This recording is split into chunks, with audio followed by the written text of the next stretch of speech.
It's after midnight, and it's time for conversations about love, family, friends, sex, and life.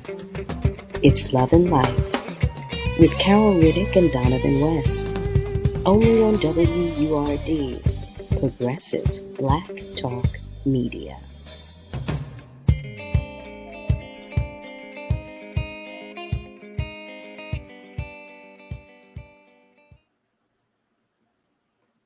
Well, hello there, family, and welcome to yet another episode of Love and Life on WURD, Progressive Black Talk Media, on air and online at wordradio.com.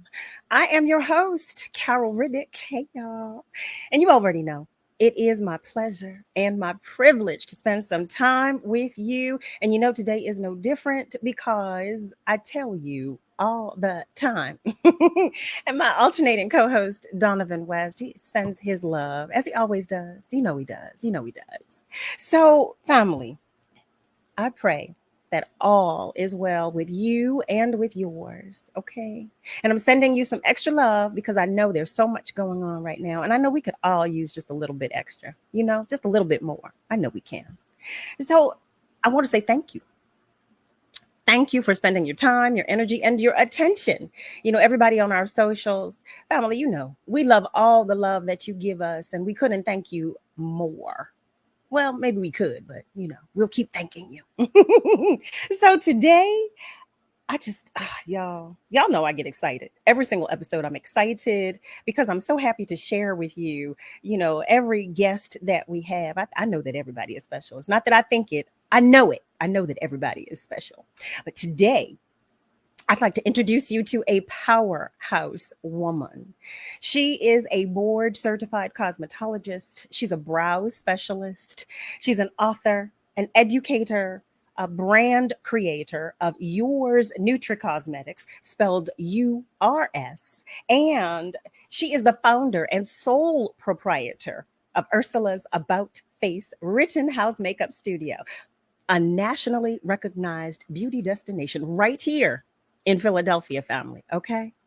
Family, without further ado, I would like you to meet Ursula Augustine.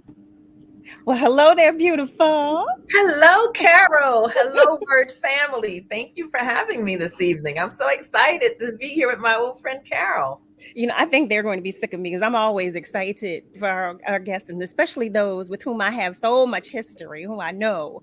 So, family, what you should know is that I used to bug Ursula. Okay, years ago, I used to bug Ursula. Now I need to bug her some more, so I can get myself together. Okay, let me share something with y'all, family, real quick. I said, Ursula, the older I get. She said, wait.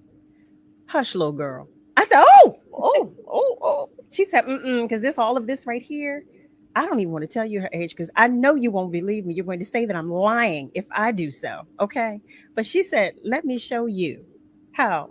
I'm not even going to say, how seasoned I am, okay? She said, let me show you how seasoned I am. You don't even know what you're talking about. That's what she told me. That's what she said, y'all. But she has every right, because if I told you, you, like I said, wouldn't believe me because she's absolutely stunning. Look at her. Look at you. We say shut up and keep talking. Right. Shut up and keep talking. I know that's right.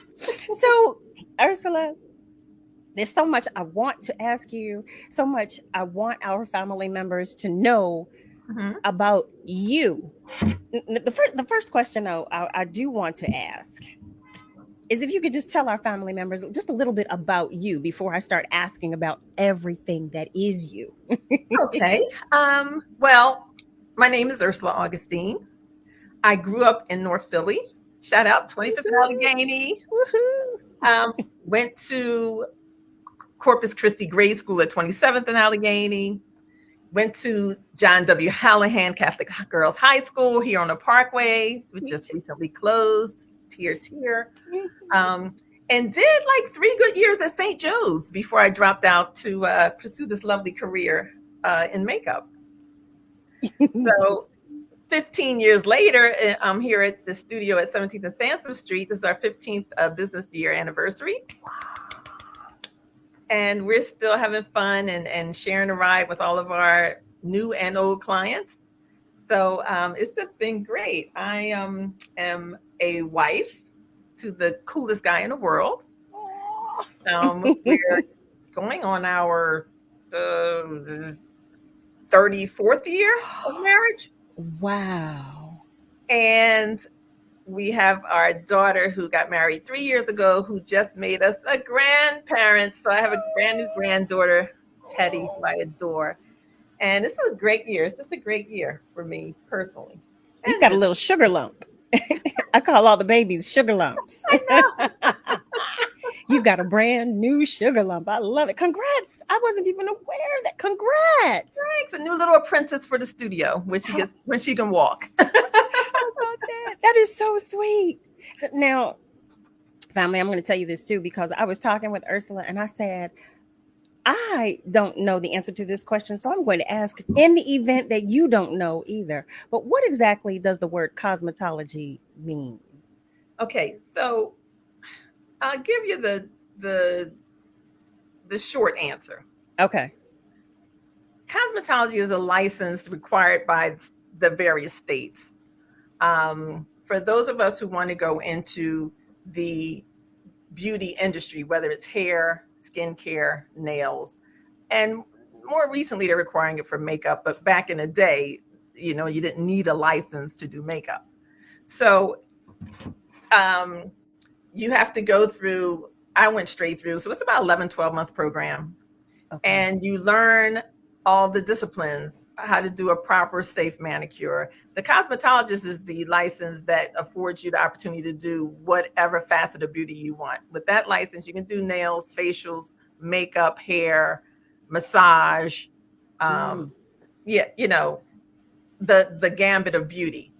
Aesthetics, the esthetician license is the one under that, where you're limited to just basically doing either just nails and facials, but you can't do hair and the other services that are often required in the beauty industry. Okay, so is it necessary to have both a cosmetology and no, if you have a esthetician cosmetology license, you have all the ones underneath it. Okay. If you have an esthetician's license, you would have to go through more education to get the cosmetologist license. Interesting. So are there other licenses as well? Or are those two are pretty much the... As far as the state is concerned, I think they eventually in this millennium started adding one for braiding, only because it became such a popular trade. But prior to that, there was not even one for braiding, but they got hip to the fact that so many braiding studios were opening. They knew they were going to jump on that and say, you need a license to braid. Right. Braid hair on the steps since 74. I ain't talking about you, Carol, because you probably weren't born yet. God bless you. God bless you. I'm just saying. Oh my goodness. And are there fees associated with the individual licenses? Oh, you best believe it. Of course. Which is why, unfortunately, some people who have the talent and want to do it, then you got to try to get the funding to go do it. Depending on which schools you go to, the prices can range. Some of the more, elite cosmetology schools, I'll say. Mm-hmm.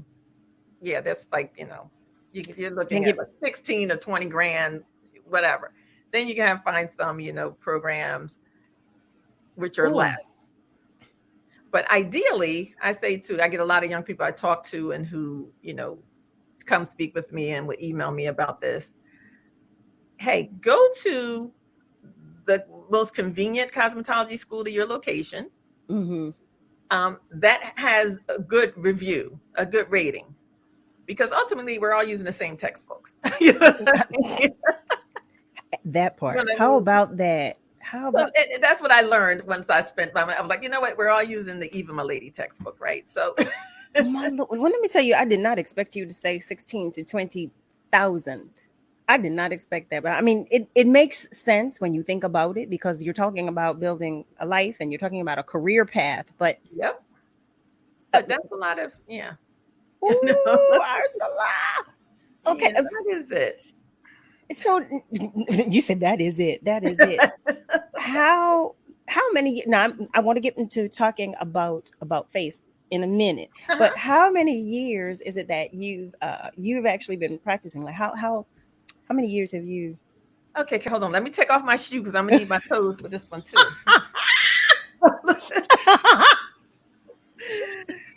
um, so I've been.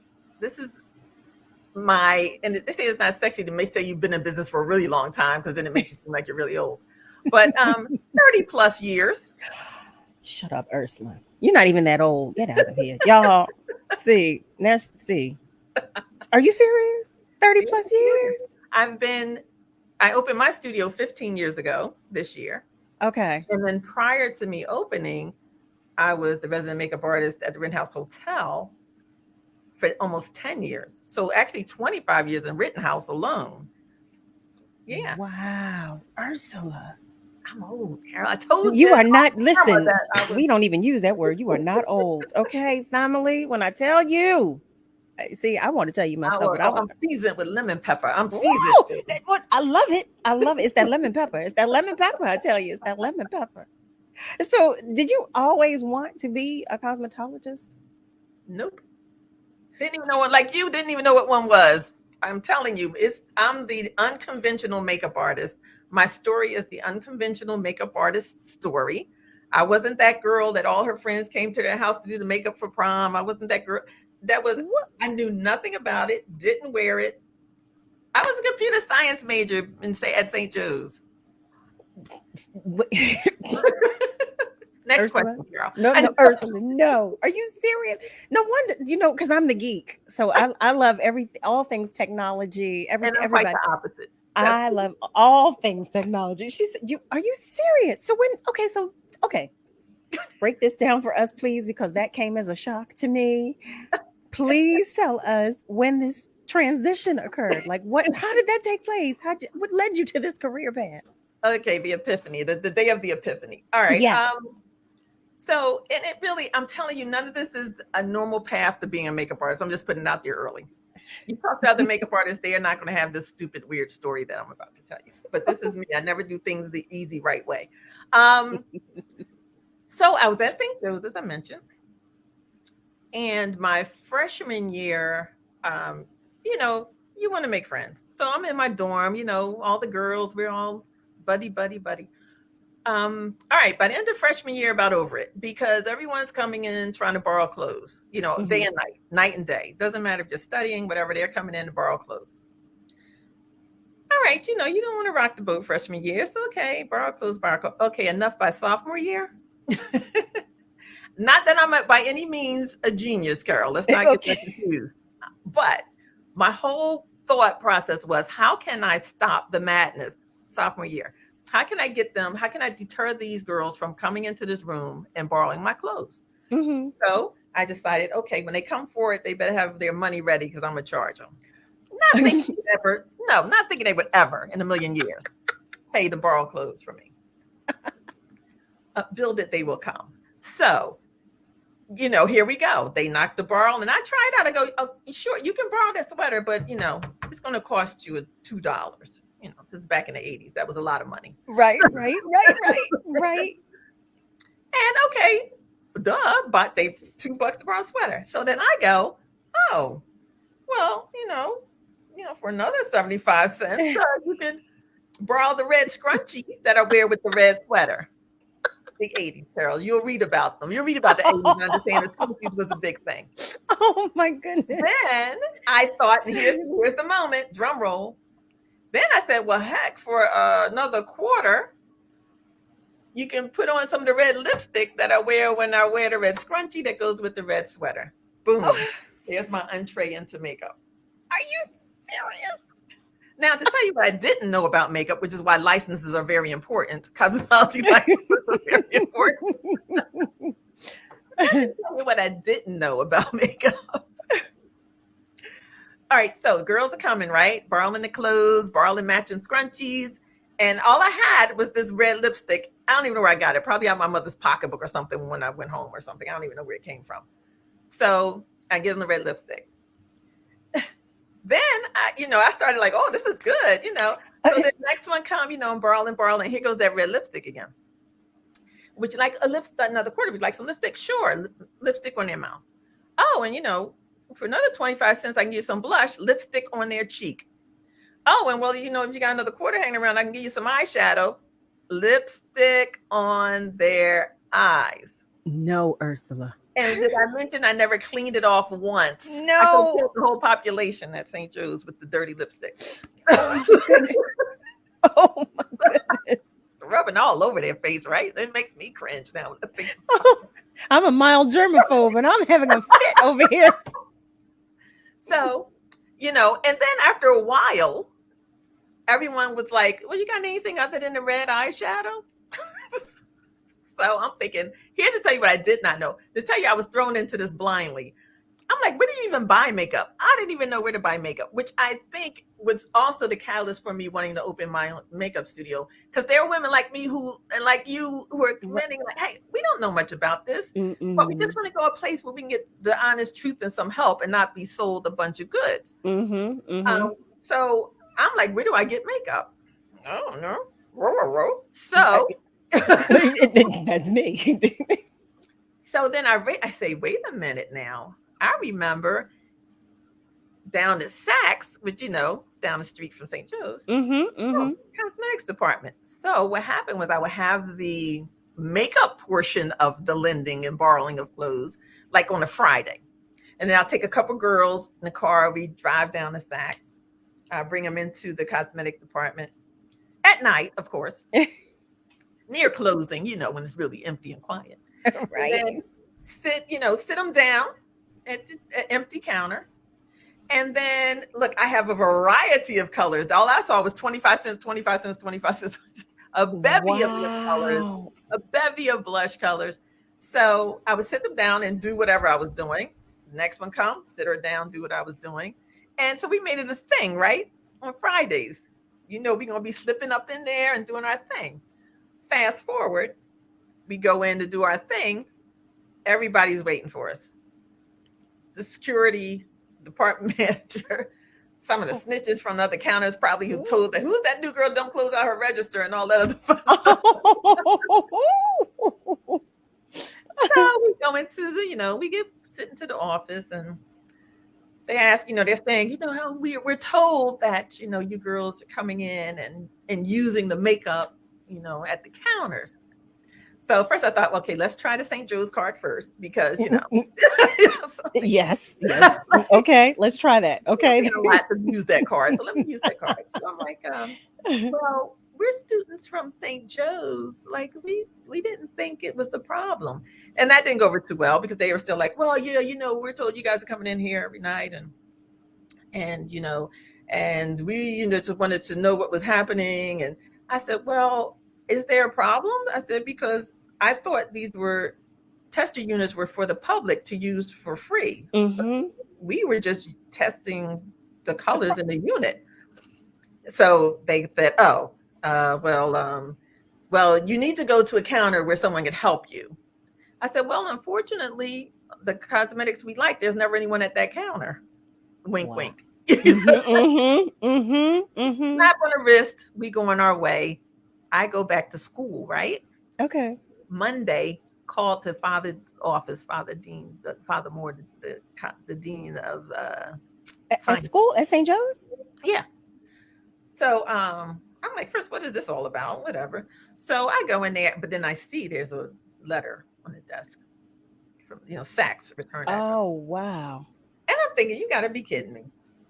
To myself. But then I go and I'm like, yes, Father, what's going on? He goes, oh, well, I received this letter. And I'm thinking, honestly, did they seriously, is it that deep? Well, that's what I'm thinking. So I'm like, yes, I'm sitting there. He reads the letter and he was saying, they're explaining in a letter that you were going to their store, and you were doing blah, blah, blah. Yes, and yes. Bottom line I don't know what I was doing, but I was doing something right because they offered me my first legitimate real job. Wait a minute. Wait. Saks offered you a job from that? Oh yeah, but look, back then, No, I mean, but seriously, first of all, I was expecting you to say something completely different. I was expecting the exact opposite. Exactly. Wait, I want to take a pause because I want you to take your time and finish telling us this. Family, if you are just joining us, you are tuned in to Love and Life on WURD, Progressive Black Talk Media, on air and online at wordradio.com. We are talking with none other than Ursula Augustine of About Face Rittenhouse. I know you're familiar. And for those of you who are not, we're going to make sure that you are more familiar and most familiar by the end of our conversation, at least. But stay with us, okay? Because we're going to take a short commercial break, but we will be right back. April is National Poetry Month. Will they clone little black girls who won't die but fight, who supplement stamina for endless struggles to write? Will they clone little black girls like Asada, Sonia, Tubman, knowing what they know? Will they clone little black girls like Nikki, Zora, Mommy, Grandma, who orchestrate transmutation as they go under cloaks of duplicity and breaches staggering? Rhetorical, I know. Will they clone little black girls like Sojourner, Rosa, Fannie Lou, Frances Ellen, Maxine, Angela, Tony, who brave notwithstanding ghettos, guns, gloom, doom, distracted and detracted mothers mothering, who staved unequivocally and persevered, erasing all doubt of concession, digression, misconception, and their wonder? Will they clone little black girls with the integrity of legacy? Little black girls like me, like you, that won't die but fight. Will they clone little black girls? I know that's right. That was Lois Moses on WURD, Progressive Black Talk Media. Imagine you on a deserted island all by yourself, or even being in a crowd of people yet still feeling alone. That's what being a victim of sexual assault can feel like. Victims of sexual assault are at an increased risk for developing depression, PTSD, substance abuse, eating disorders, and anxiety. Sexual assault can happen to anyone, and is any unwanted sexual contact such as unwanted touching, fondling, groping, or even rape. No always means no, so speak up and speak out. It's on us to stop sexual assault. Black Americans have died of COVID-19 at over 2 times the rate of white counterparts. This is due to systemic racism and healthcare disparities. Here are some tips for protecting yourself. Wear a mask covering your mouth and nose. Avoid crowds. Wash your hands with soap and water. Use alcohol-based sanitizers. Avoid touching your eyes, nose, and mouth. Practice social distancing and follow World Health Organization guidelines. Quarantine if you've been exposed to the virus. Self-isolate if you're experiencing symptoms. Seek medical attention if you experience difficulty breathing, a fever, cough, sudden confusion, or pressure in your chest. If you don't have health insurance or a healthcare provider, try contacting your state health department, community health clinics, or local hospitals for testing and treatment. Together, we can stay informed and empowered. This public service announcement is from the National Black Cultural Information Trust. When I cross the finish line, it's not just me. I succeed because of others. When I was pregnant, I survived because of others. At 32 weeks, I was diagnosed with preeclampsia and had an emergency C-section. Because my doctor took quick action and my husband was there to help me, I'm alive. Too many women die of pregnancy-related complications, and most are preventable. If you or someone you know is pregnant or recently had a baby, learn the warning signs. It could help save her life. Hear her. For the Indianapolis Colts. Becoming a running back was no easy task for me. But it's nothing compared to what my amazing mom faces every day. My mom was diagnosed with muscular dystrophy when I was 14 years old. Yet she's always there for me, every step of the way, despite her own battles. And the Muscular Dystrophy Association is there for my mom. At their 150 care centers across the U.S., MDA is the leading organization in research and care for kids and adults with muscular dystrophy, ALS, and related neuromuscular diseases. Their research is helping find cures and save lives. Watching my mom go through her daily struggles and the care she receives from MDA has made me determined to help find a cure for neuromuscular disease. That is why I support MDA, and that's why I'm so grateful to others who do too. Join me and learn more at helpmda.org today.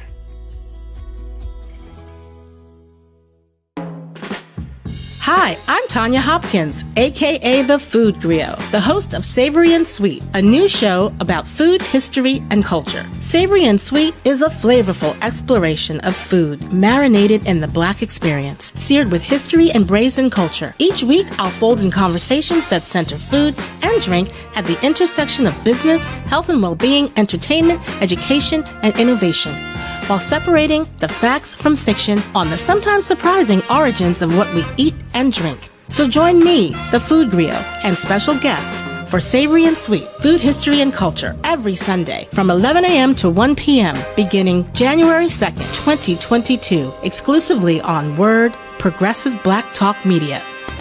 You're listening to WURD Radio, 96.1 FM and 900 AM WURD, independent Black media.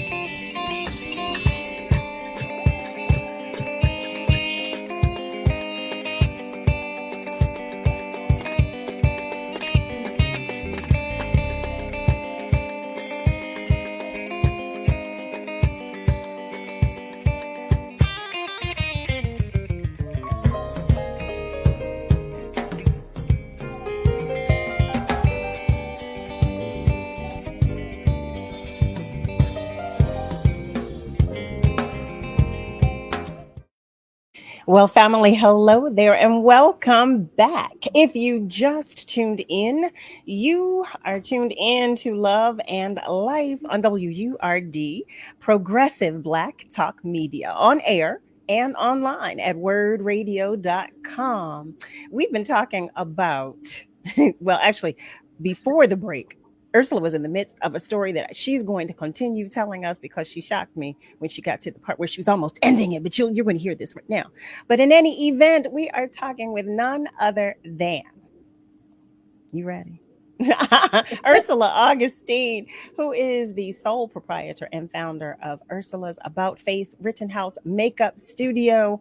And I keep saying that because I want you to be familiar and I want you to patronize and I want you to know Ursula and all that she is. But in any event, Ursula was telling us, okay, that she was taking her. Well, Ursula, you finish because I was paying attention. I want to know what Sachs said, what St. Joe's said, what the dean was about to do. I want to know everything.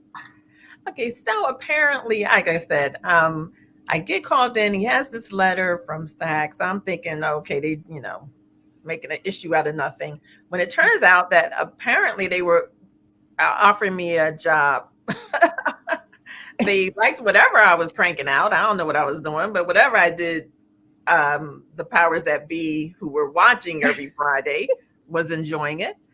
And so they offered me a legitimate opportunity to work there. And I took it not really knowing anything about makeup or anything about working in a cosmetic department, but I just thought, oh, I can make some, make money. I have my own money. Right. So I went for the interview.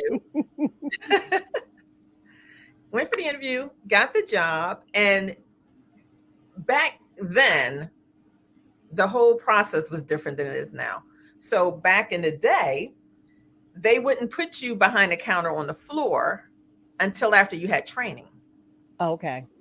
Now it's sort of the reverse. They'll throw you right on the floor, training or no training. And then it's primarily you have to prove how much can you sell. And then if you can sell a certain amount, then they'll invest in a little bit of training for you. And then you get back to the floor. So it's almost like Russian roulette when you go there to try to really get some type of help. But back then, and talking 100 years ago when I was there, they trained you first to make sure you knew everything you needed to know before you went on the floor. And that was like the most, it was a priceless experience. I wish they would continue to do that now, but I guess they really don't want to or don't find it necessary. That surprises me. Isn't that something? I was amazed when I revisited retail in this time and space, how different things were. But at any rate, so I go and I go meet everyone, fill out paperwork, and officially hired. But I immediately whisked off to New York, and we had training in like one of the most elite hotels in New York at the time for a Wow. week. And we trained with some of the top artists in the world for that brand. I started with Chanel. Did I drop that name? Yes. So, Wow. What? and you train with the best, and you learn the Chanel way. And I got free makeup, free Chanel makeup. So I'm building a case. Now I had that red lipstick all over the Okay. world. And they gave us free Chanel jewelry. Like I still have my What? jewelry from back then. So now it's probably vintage. It's been like, 30 years. And then I learned my Latin while in New York as a college student. I learned per diem. Oh, my God. Yeah, we love that. And then, so after a week of fun, because for me, don't forget, I'm this young college kid. I'm thinking, oh my God, this is like so much fun. So after a week of that fun, I come back to Saks for my first day of work at the counter. Uh-huh. And I get to the floor, and the first thing they do is hand me a paycheck for the week I was in New York. Wow. I was like, is this a real job? Like, I didn't even think it was a real job. I just thought, oh, this is how the other half lives, right? No, clearly. No, Because- that was not an overstatement. That's clearly how the other half lives, because I mean, I never knew. I was like, oh my goodness. It was like I had hit the lottery. I didn't even know what was going on. So all I know was they pay you to have that much fun. Like for me doing makeup, it was fun. wow. So then that, I went right back to school that week, and I like just dropped out. No, did you really? And She said the end. No, that was the beginning. Okay, that was the. You know what's so interesting to me? I love how God moves. I say it all the time, but how we have no idea. Here we are. We think we know. We're making plans. We're always planning. We always put our little schedules together, and I'm going to do this, and I'm going to do this, and I'm going to do this, and then divine orchestration begins. So let me tell you how this. I mean, truly, you walking into your gift. You said, "Look, it was just fun." Let me tell you, people would still be suing me if I did their faces. No one wants me to do their face. I know one look, okay, and I struggle with that every time I do my face. One look, that's a smoky eye. Oh. Sometimes it's smoky and sometimes it's not. It's just an eye. It's just whatever I that look, Carol, on social media. You looking good. You got it right. No, Ursula, let me tell you, it's a struggle. And thank you so much for that, because that means so much coming from you. And I have to give props to Nick Townsend, because he taught me that look. He's you know what he did? He said, listen, you bring whatever it is that you use over to my place. You do it right now. That's what he said. I came and he said, you throw it all out. He said, don't you ever do this again. He said, I look like Phyllis Diller. That's what he said. No. That was before he taught me. He was right. He pulled up some like different, posts. I wasn't even posting back then, but pictures that people had posted, pulled some pictures up, and I did. It was embarrassing. It was so embarrassing. He said, don't you ever do that. Don't you do that. And don't you dare do this again. And then he showed me. He said, I'm going to show you a look. You start with this, and then we'll go from there. Well, I've still not mastered, like I said, the smoky eyes. So we've not gotten to another look yet, but he did help me with that. So I will say thank you. But for you though, getting back to you and your journey, like I said, that could never have been me, because there would have been a whole lot of us out here looking crazy. There, right, Carol? You got a lot of smoky eyes out there. My friends still ask me, can you help me? Can you do my face? I refuse, because I'm terrified. I say, I don't know what I'm doing. I made a cheat sheet. When he sat me down that day, I still follow that cheat sheet. Okay, I printed it. I still have a cheat sheet. So family, let me tell you, for those of you, when I see you out there and about and you say, oh, your face looks amazing, and I tell you that I did it, please know that it is a struggle. I don't have a clue what I am doing. It is a struggle, but I so appreciate you, Ursula, like, and those of you who do know what you're doing, because it is a gift. You're not alone, Carol. I do lessons, so many lessons here. Like I said, I'm the only makeup studio probably in the world that keeps its lights on by people who don't wear makeup. Every woman that comes here doesn't wear makeup. And somehow these lights have been on for 15 years. Look, you see me. But like I said, I was them. So I know exactly how they're feeling. I know exactly what they're going through. Like when they come here, they don't feel the intimidation, whatever, because I already know I was you. Like I know what you just want to get your look going on so you can look fresh. Yeah. I just relax. I want to be pretty. I want to be pretty, and I want to make sure that I'm doing, I'm taking care of my skin properly while I'm doing it. Right. Because I came to you. I said, help. Yeah. Help. And I might add, I want you family members to know, first of all, I just want to say thank you to our family members who are joining us. Once again, I want to thank you because, I understand that everybody's time is valuable. So we know you don't have to sit here with us, but we appreciate that you do. And because of that, we try to give you some little morsels to take with you, some information that we feel might be helpful, in your journey. So as I'm sharing that I know nothing about makeup, nothing about skincare, and we are talking with the specialist. We're talking about, let me tell you, she's extraordinary. I mean, she has her, as I was explaining, she has her own line. And I want to talk about that too. I want to talk about yours, Nutri Cosmetics, please. And that's spelled URS. Let me be clear. But please talk with us about that as we're talking about skincare and we're talking about maintaining and talking about, this journey of yours. See? So yeah, I thought I'd be clever with the yours thing. Yeah. Like, but my friends, like I say, my friends are just like, give me some of that Earth makeup. I'm like, it's pronounced yours. I did that. I love it. That's what we do, though. Your friends. That's what we do. Give me some of that Earth. That's what we do. Yeah, I created the line when I knew I was opening the studio because I wanted makeup for. Of course, for women of color, because it's so hard, shout out the fashion fair, but it was so hard to get, a really beautiful, complete tone of color line of makeup for women of color. And fashion fair started all, been around for 100 years, but the science and technology of makeup has changed so much that I want to take full advantage of that when creating my little boutique line that some of the major companies can't afford to do. Like they can't afford to switch everything over to take advantage of that, which is why you see so many new lines coming on the market. If I could just interject for one moment, because that I want to stop on that point right there. Like my mother was closer to your complexion, so we couldn't share. We couldn't share anything, quite honestly. Our what catered to both of our complexions was totally different.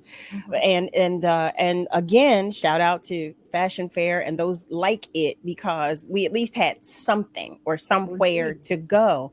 But I can't, and I know the journey. I know it. I know that we are trying. I should say that the makeup companies are trying. But how did you fare? I'm all over the place, but I want to know.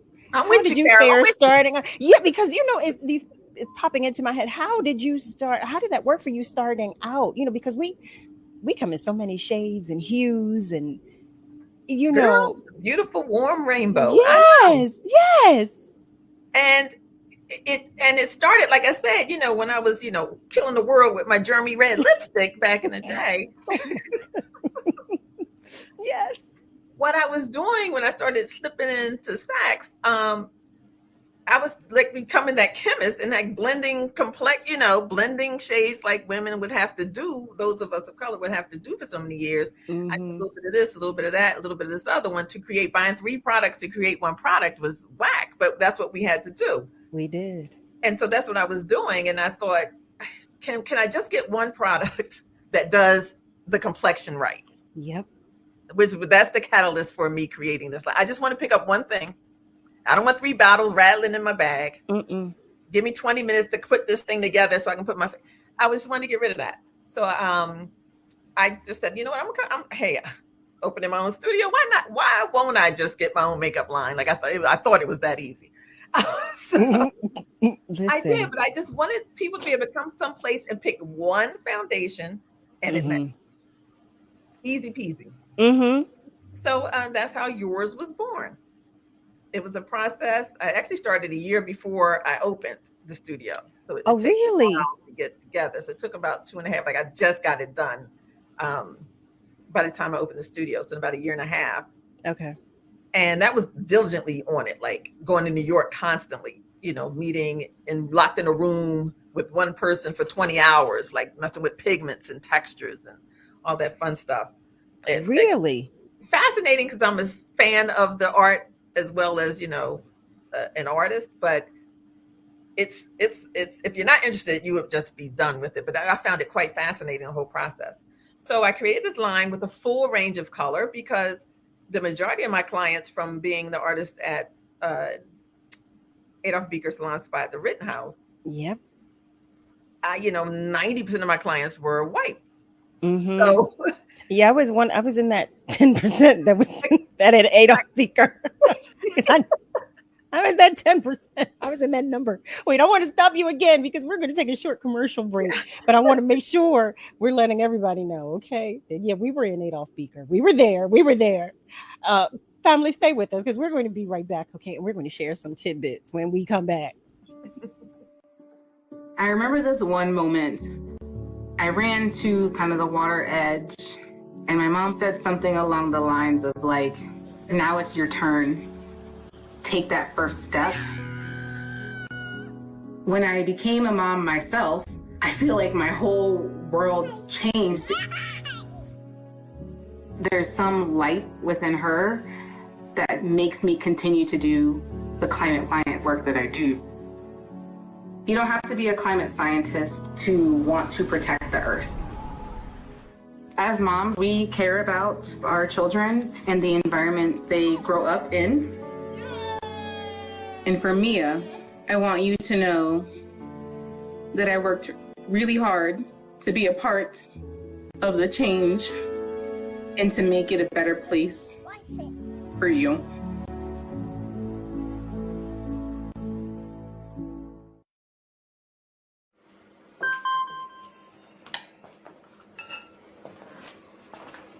Email from school about the incident today.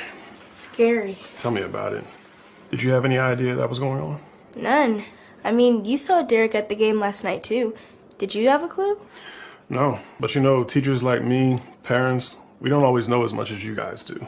Kids hear first about what's going on with other kids. Half the time, it's rumors. It can be hard to tell sometimes, but if you're ever concerned about a friend who's having trouble with alcohol, prescription drugs, bullying, violence, anything, you need to tell an adult.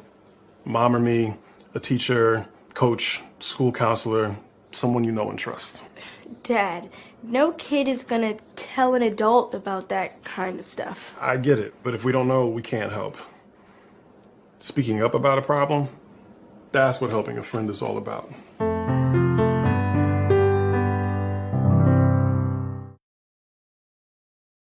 A lot of people say when you're going somewhere, you don't want to look back.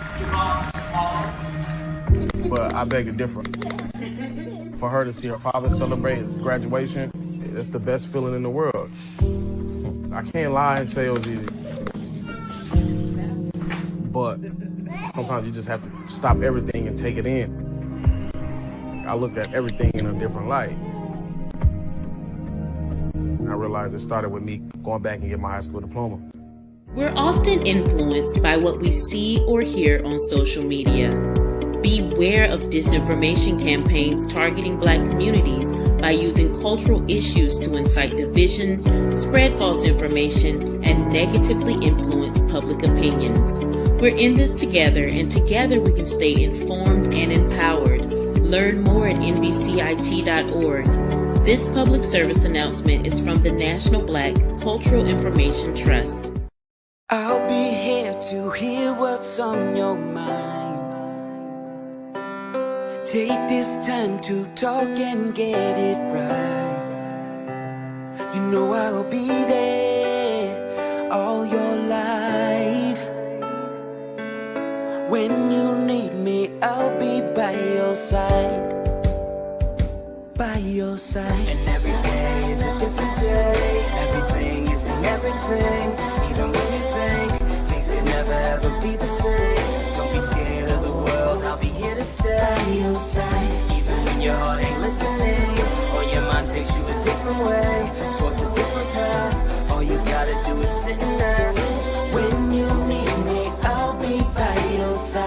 When the adults in a child's life talk early and often about the dangers of underage drinking, the message gets stronger every time. I'll be by your side. Talk. They hear you.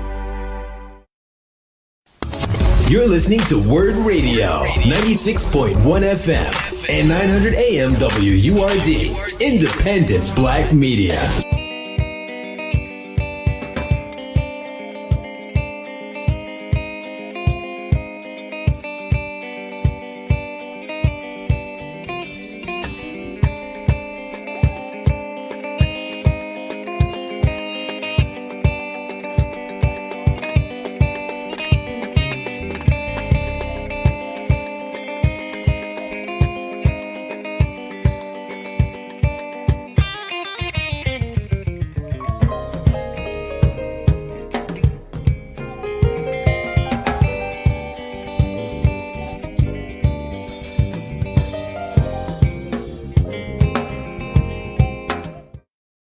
Welcome back, family. You are tuned in to Love and Life on WURD, Progressive Black Talk Media, on air and online at wordradio.com.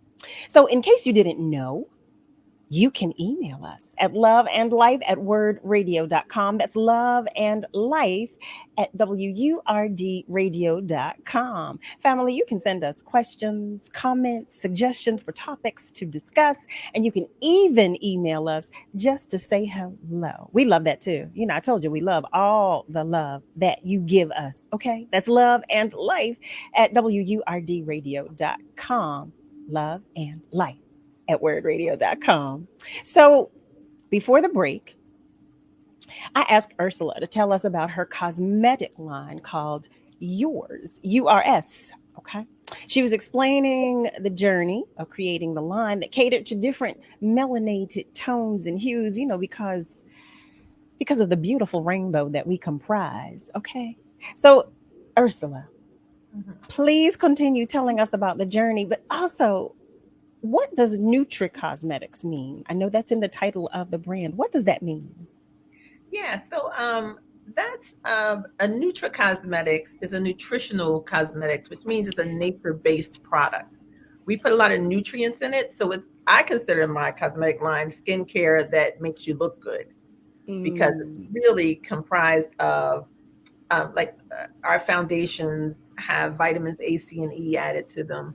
So it makes them naturally anti-yeast, antifungal, antibacterial products. So if you get that monthly breakout on your skin or what have you, if you wear the foundation, actually while you're wearing it, it's sort of like helping to heal the skin as well. So I like to consider it as really skincare that makes you look good. Nice, Ursula. And you know, I'm ashamed to say this because I should have known that. I will tell you that so Ursula has this this eyeliner that I love. Let me tell you how I'm such a fiend for it, right? And I would call and I'm like, Ursula, I gotta get some. And I was on the road. I was like, I gotta get some. And I kept saying to her, I said, now I'm going to tell you, well, you probably don't even remember this conversation, but I was saying to you, I love it because of the ease of putting it on, but also the ease of removing it. And there are so many products that I've used in the past that either irritated my skin or did not want to come off or out. It was like, you know, this permanent pigment. I never had issues with any of your products. Well, I'm glad to hear that, Carol, but that is another reason why I decided I wanted to make my own product line, because I am very, you know, I feel my face, I can feel almost anything that goes on there. And I don't like to feel stuff on my face. Me neither. So I wanted to create a product line that I can wear it and I have to feel like I don't even have it on. And although there are other nice products out there, and I've worked for the majority of, you know, some of the titans of beauty, like the Bobbi Browns and the Francois Nars, but I could always just feel a little something on my face. So again, taking advantage of all the science and technology and beauty these days, I was excited to create something that's weightless. So my products they're weightless. You don't even feel like you have them on. And again, being nutritional cosmetics, all the powders like triple mill, like there's like the cashmere, if you will, of powders. Even some of the other lines of companies I work for are only a double milled. Like this is like fine powders. The pencils, like we have vegan products as well in our line, which is like you were mentioning, the eyeliner. We have eyeliners that none of our products have fragrance, no formaldehyde, no petroleum waxes. We are halal certified, which is a nice credential most cosmetic lines, especially some of the more established ones, can't say. Right. And the petroleum waxes are out of the pencils, like the ones you love. They go on like butter. You don't have to light them. Like back in the day, we had to light it with a cigarette lighter to get, and then draw it on. Oh my God. What were we doing to our skin?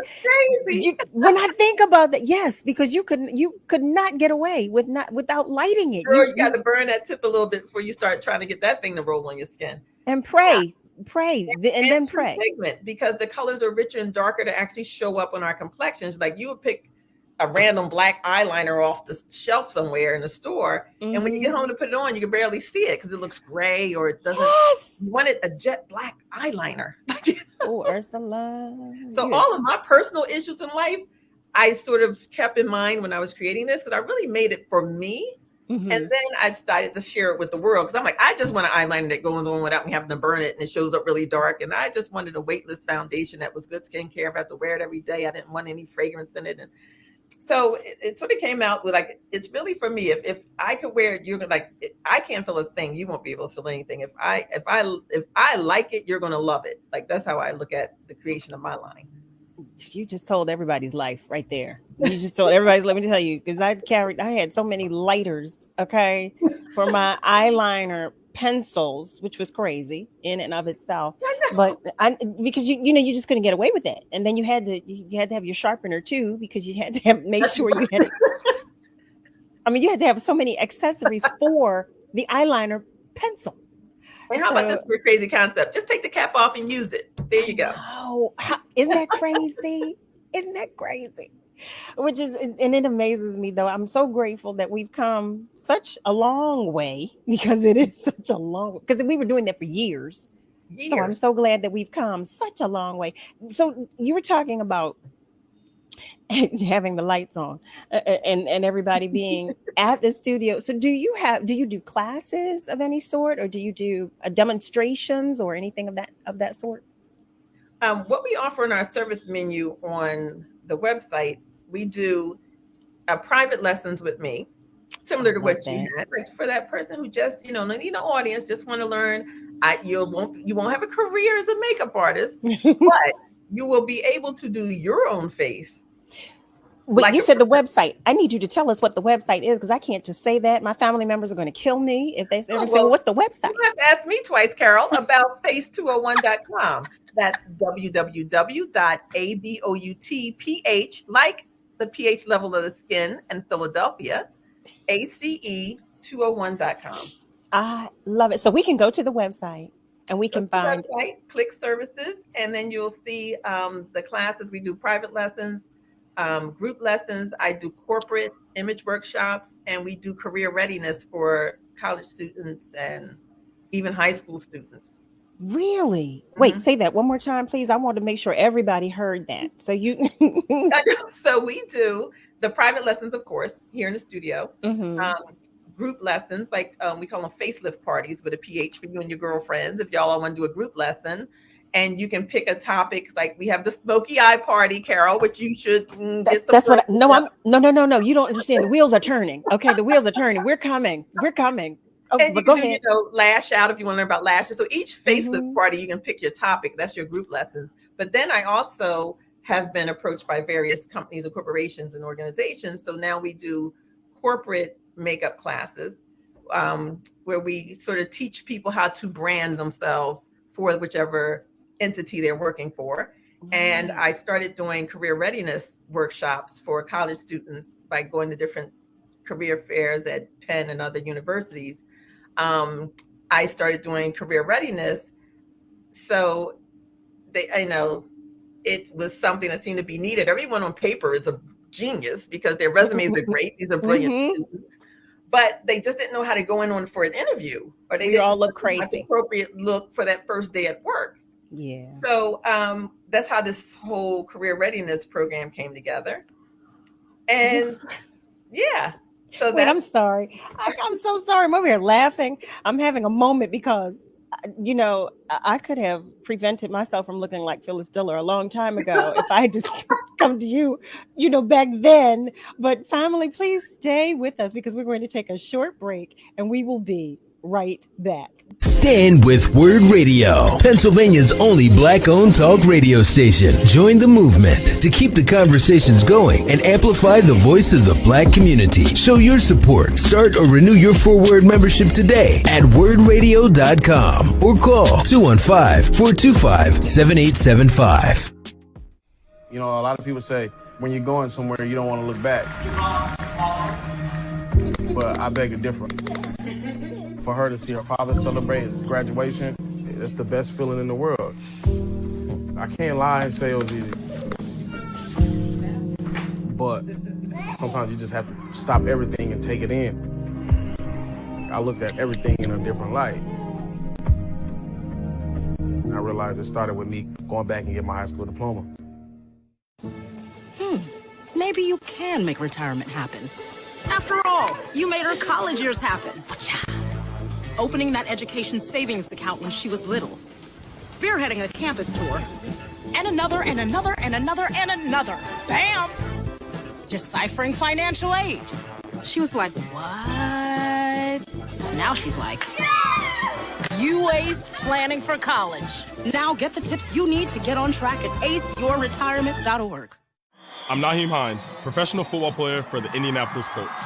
Becoming a running back was no easy task for me. But it's nothing compared to what my amazing mom faces every day. My mom was diagnosed with muscular dystrophy when I was 14 years old. Yet she's always there for me, every step of the way, despite her own battles.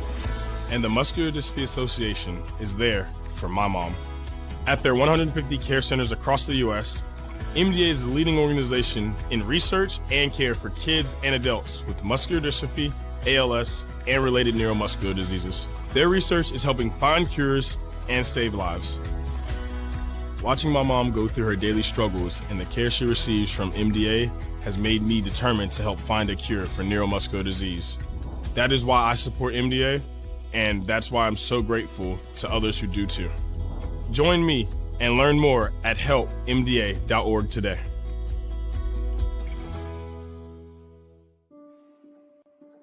I remember this one moment.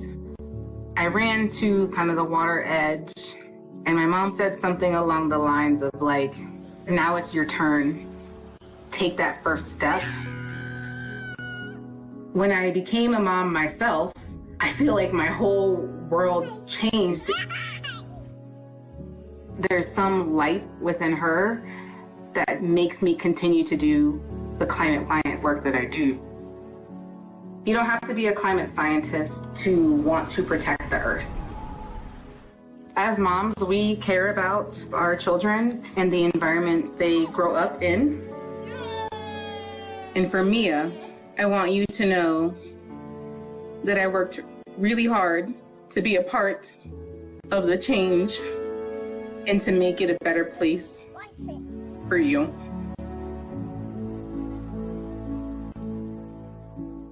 Imagine you on a deserted island all by yourself, or even being in a crowd of people yet still feeling alone. That's what being a victim of sexual assault can feel like. Victims of sexual assault are at an increased risk for developing depression, PTSD, substance abuse, eating disorders, and anxiety. Sexual assault can happen to anyone and is any unwanted sexual contact such as unwanted touching, fondling, groping, or even rape. No always means no, so speak up and speak out. It's on us to stop sexual assault. You're listening to WURD Radio, 96.1 FM and 900 AM WURD, independent black media. Lifting every voice till earth and heaven ring. This is WURD Radio, 96.1 FM and 900 AM WURD, Philadelphia. Black Talk Media.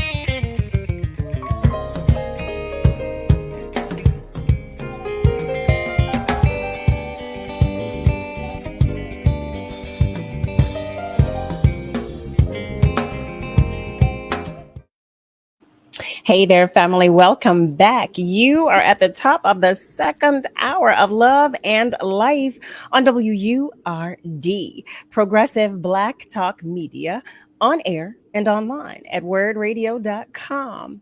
We've been talking with Ursula Augustine. I was about to say Ursula Andrews. Isn't that something? We were not talking with Ursula Andrews.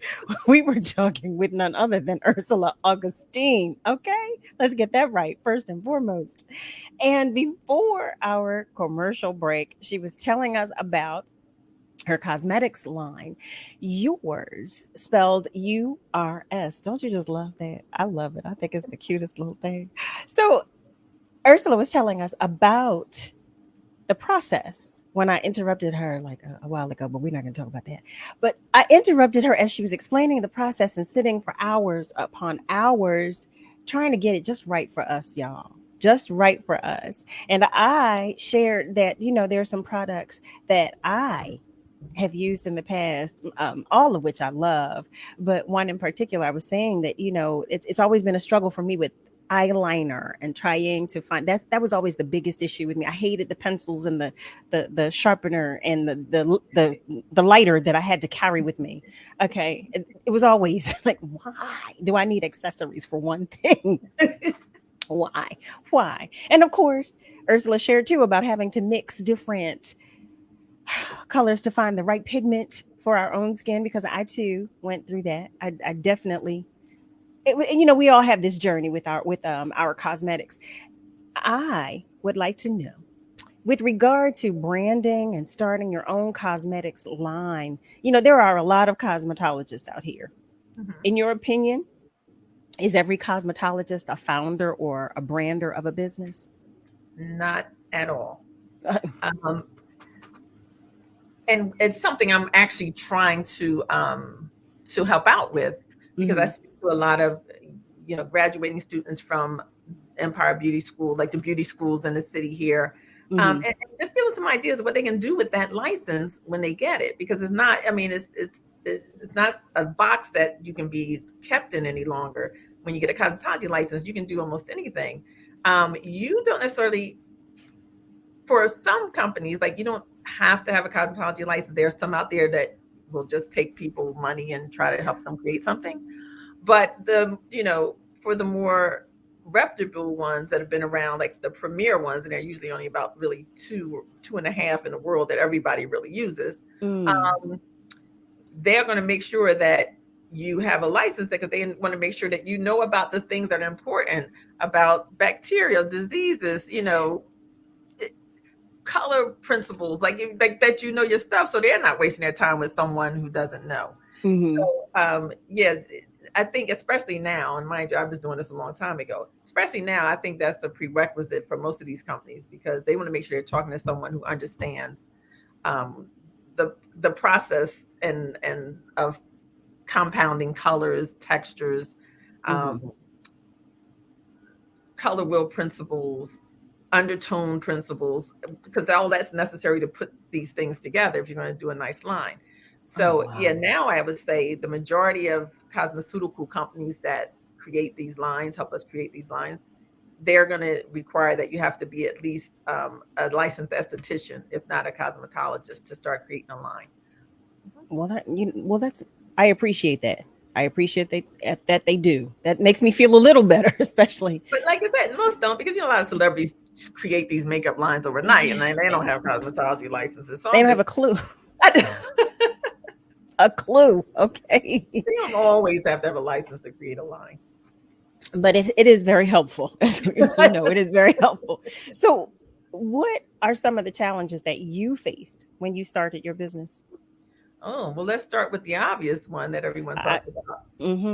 Financing, and now it's, even 15 years later, so different from when I started, because no one knew what a makeup studio was then. Now makeup studios have popped up over the last 15 years since I've been in business. They've been popping up all over the place. But then, like, I was the first professional makeup studio in Philadelphia 15 years ago. A bank doesn't know what that is. Like, leasing spaces in buildings don't know what a makeup studio is. Like, what is that? And how are you going to basically pay your rent? Like, they want to know how you're going to make money off this thing that they never heard of. So financing was the main thing. But fortunately for me, and I've always said through life, the one thing that stays a constant is whatever facet of life, whatever you're going through, relationship is the bottom line. Relationships. I've looked at my career and looking back, having this anniversary year, our 15th year, I've been looking back a lot. And I was thinking, you know what? My successes have not, I mean, it hasn't really been from decisions that I've made directly. Like you were saying earlier at the top of the show, we got our 5-year plan. We're going to do this. We think we know what we're going to do. And then the universe steps in, right? Mm-hmm. That was me with opening this place. And I realized that the success I've had in finding the locations I've found and the things that I've done have been through relationships that I've had years before when I never even thought about this with people. And the same thing with me getting financed for the first time. I went into this bank, went to the bank, with the business plan. I got my business plan in my hands, ready to hand it to them and give me some money so I can start a business. Not happening that easily. Rejection after rejection after rejection, but keep going till they say yes, right? So I go to another bank, and as fate would have it, the manager of that branch was someone I knew from back in the day. Wow. When I was behind the counter, who would come to the counter, like one of my clients at the counter. She is now managing this branch. Wow. And it was with her help that I got the business loan I got to open this place. Divine orchestration. I will say it again. You know what I thought when you were going to say, when you said, the obvious issue, of course, finances is always the obvious issue for everyone. I thought you were going to speak toward being a woman of color. Oh, no, that's the second thing. The main thing is getting money. Yes. Because that affects you whether you're a woman or a black man or black woman, minority. It's getting money from the bank to start your business. That was my first thought, thinking of, makeup, you said 15 years ago. And I'm thinking 15 years ago, with regard to business, everybody's thinking, what? Black people are wearing makeup? Like how? Like what? That was where my mind went. And of course we were, and we do, but with regard to the mass, what the masses were thinking. Yeah. What was that like, being a woman of color, just starting out too? Right. So the number one was financing. I would say 1.5 is being a woman. Before we even get to 2. Right. Right. And that was the obvious hurdles, and being a woman of color, the double hurdle. But it was because at the time, up until fate had me go into that branch and happened to see this chick I knew from way back when, I'm running in there talking to men who don't know anything about makeup, don't know anything about being a black woman who want to be in business. It was like talking to an alien, because they had no idea what I was talking about. Well, and I would they had my business plan. They rifled through it. They would say, okay, so a makeup studio. So what, you're going to be doing hair? And I said, no, I wanted to say, if you read it carefully, it's nowhere. I was like, no, just makeup, a makeup studio. Oh, okay, yeah, but so what, you're going to be doing nails? And I said, no, just makeup, like it says on the cover of my business plan. Like okay. How insulting. Everything but makeup. They thought I was opening, and I'm handing them this information. I'm talking to them about a makeup studio, and they're thinking I'm doing all this other stuff. So that was the first hurdle. I mean, that was the first obstacle, was just trying to get them to even understand what a makeup studio was. And then being a woman, they was expecting like some man to own it. Like, okay, so like he's sending me in to do the dirty work, so to speak. They like, so who? And they're going flipping through looking for some guy's thing. And so who owns this place? Where you guys going? I was like, well, I want to own it, which is why I'm here to get the money. Like, there's a man involved here. Like, it's just me. Like, it was truly beating my head up against the wall. Well, insult upon insult.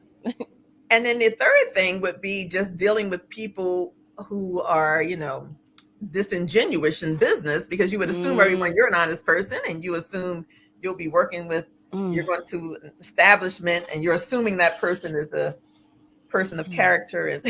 And don't we? We do. You know what?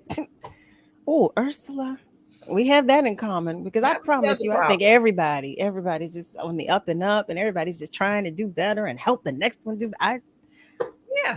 No. And that was another issue I had with trying to open this is, okay, so finally because of fate and having a woman at the helm at this bank got me then having, I found the space because now, okay, I got the money now. Let me try to find a space. So found the space, signed a lease. He said it won't be ready like for 2 weeks, but that's fine because, I don't have anything coming for like 3 weeks. So that's fine. Mm-hmm. So I thought, I was so excited. I'm like, let me just go in. I was supposed to go move in that Friday. So I'm like, let me go in the Monday at the beginning of that week. Let me just go in and give him that final check. So when Friday gets here, I don't have to come in his office. I can just get going. Right. So I called him and said, hey, I just wanted to see if you were in. I wanted to come in and just, give you the balance on my space. And that way on Friday, I can just go in. Oh, I wanted to talk to you about that. Yeah, I gave that space to somebody else. No. Yes. 5 days before I'm supposed to move in there. So. No, Ursula. I'm not kidding you. I couldn't believe it. I was like, my jaw had dropped. And had I not called him, I would show up there Friday. And so, yeah. So that was a whole headache, but I didn't even have time to really even process it all because I'm like, I got 5 days to find me a location. Exactly. So now what do you do? Right. So seriously, I remember I was home when I made that call. I went into my other room where I had a meditation area set up. And I literally sat out there, sat down and meditated. Oh, after I cursed him out on the phone. I'm sorry, I hung up the phone. Then I meditated. Cleansed my Hello. Yeah, that was a given. Okay. He would have gotten a good piece of my mind too. So that was a given. And I just said, you will find it. And then because I truly believe, and it's happened to me time and time again to prove that it's true. And the same thing that you were saying to me earlier, Carol. We all think our plan is the plan. Don't we? Oh, girl. And I learned that my plan doesn't matter. It's there's a joke. bigger plan. It's really a joke. We're just entertaining ourselves. That's what we're doing. I'm telling you, I just said, all right, let's just get out there. You will find it. So I came back in the center city and I'm literally walking around the city looking for buildings that have lease signs hanging on them. And I was coming around the square and there was this guy who I met, a friend from back in the day when I was working at the Rittenhouse, years, decades before. And he and I only became friends because I would always turn that corner by Barnes & Noble bookstore. I would always turn that corner and he would be standing out there like on a cigarette break. Winter, spring, fall, whatever. Older gentleman, really nice. And I would just come past and he would compliment me on my Kangol hats I'll be wearing. Especially in the winter, like I'll be rocking the Kangols back in the day. And he would be like, oh, I love that hat. And he wore hats. So we sort of became friends on me passing. He'd be like, hey, Kangol, like with the Kangol hat. Oh, hey. After a year or so, hey, my name's Ursula. What's your name? Very nice guy. And then I leave, right, the Rittenhouse, come back into the city now, a couple years later, trying to find my space. I go around that corner, who's standing there but Jerry? Kangol, the guy. Jerry is the Kangol guy. Yeah. And I couldn't believe it. It has taken me years. Oh my God, how you doing? How you been? Good. You're not at the Rittenhouse? I went, no, I'm not there. I'm actually trying to do my own space. Oh, what brings you in the city? I said, well, you won't believe this, but I got like 5 days to find me a location for this business I want to open. Now, what are the chances that he's standing there having that cigarette these years later, and I happen to be coming at that particular time of day to catch him? And then he says to me, well, where are you looking? I said, I'm just all over the place. I'm looking everywhere. He goes, if you got a minute, I have a friend who owns the building at 1700. And this is where I've been for 15 years. Divine orchestration. Okay. I will say it as many times as it is necessary. I remind myself all of it. People say divine intervention. No, orchestration. I love that better. Divine orchestration, because it is orchestrated. Okay. I mean, timing is everything. Had I stayed home and soaked for the day, I would have missed him. Had he given up smoking, he wouldn't have been like, you know what I mean? It was just like perfect, just the perfect timing. For everything. I love it. But it sounds, quite honestly, I know when we when we do, I believe, let me say this, I believe that when we do what we are supposed to do with our gifts and we follow the path that is put before us, I do believe that that is exactly how things happen, as orchestrated, as intended. When we listen, when we're open, when we, when we put our plans to the side. Hello. When we ask, okay, what do I do? Where do I go? Please tell me. Please let me. Show me. When we do that, when we give it all to him, I mean, what? I believe that is what I believe. That's what happens. I mean, and I have many sayings, as my friends will tell you, but one of my favorite sayings is, while God is opening the door, continue to praise him in the hallway. Hello. You just keep it moving. Hello. My gratitude is continuous. Okay. It is continuous. My gratitude is, I cannot say it enough, because I mean, listen, look at us. We were in 2022. There's so much going on every day, every moment, every minute of the hour, and here we are. You and I are sitting here having a conversation about life, about career paths. Hello. Do you hear me? Do you hear me?